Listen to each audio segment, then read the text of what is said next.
इसी सरकार ने वो कमेटी बनाई थी और उसी कमेटी के रिकमेंडेशन पर ये चीजें आई हैं। तो आश्चर्यचकित क्यों होना है?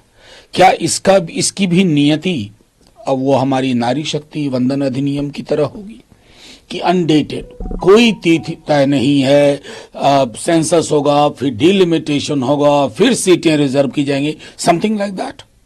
क्या इस तरह की योजना है? तो फिर इन जुमलों को क्यों परोस रहे हैं साहब? इस देश को आज की डेट में सबसे ज्यादा जरूरत है तो one nation one employment policy. उस पर तो आपकी चुप्पी है क्योंकि उस पर मेहनत लगेगी। इसमें खास मेहनत नहीं है, जुमलाबाजी है। हमारा सिर्फ इतना कहना है कि मिड 60s तक, 60 के दशक तक इस देश में वन नेशन वन इलेक्शन था। फिर धीरे धीरे कांग्रेस के बरक्स क्षेत्रीय पार्टियों का जन्म हुआ, फिर कहीं मध्यावधि चुनाव हुए, कहीं चुनाव के बाद सरकार नहीं बन पाई, तो वो साइकिल टूटा। आज आपने क्या व्यवस्था की है, हम आपका मसौदा देखना चाहेंगे।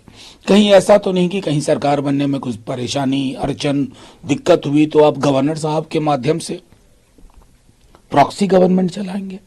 तो ये सारी चीजें समग्र चिंता का विषय है, सामूहिक चिंता का विषय है।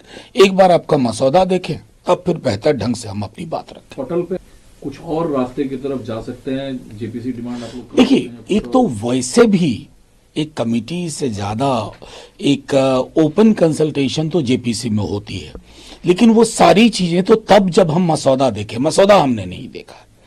उस मसौदे को देखने के बाद एक व्यापक चर्चा होनी चाहिए कि देश की प्राथमिकता में ये कितना है, क्या कुछ और मुद्दे हैं जो इससे ज्यादा महत्वपूर्ण हैं और उसको सरकार बैक बर्नर पर डाल रही है ताकि जो समकालीन जनोन्मुख मुद्दे हैं उस पर लोग सवाल न पूछ लें। सरकार की कोशिश तो आप सरकार की इन कोशिशों को बिल्कुल खारिज कर रहे हैं, समय की जरूरत नहीं बता रहे हैं, या बिना तैयारी नहीं, मेरा सीधे तौर पे कहना है कि हमें आप एक्सप्लेन करिए कि ये साइकिल फिर टूटेगी तो क्या होगा। उसका कन्विंसिंग आंसर मुझे अभी तक नहीं मिला है। अगर ये चक्र टूटा तो फिर क्या होगा? और ये जो एक टेम्पटेशन है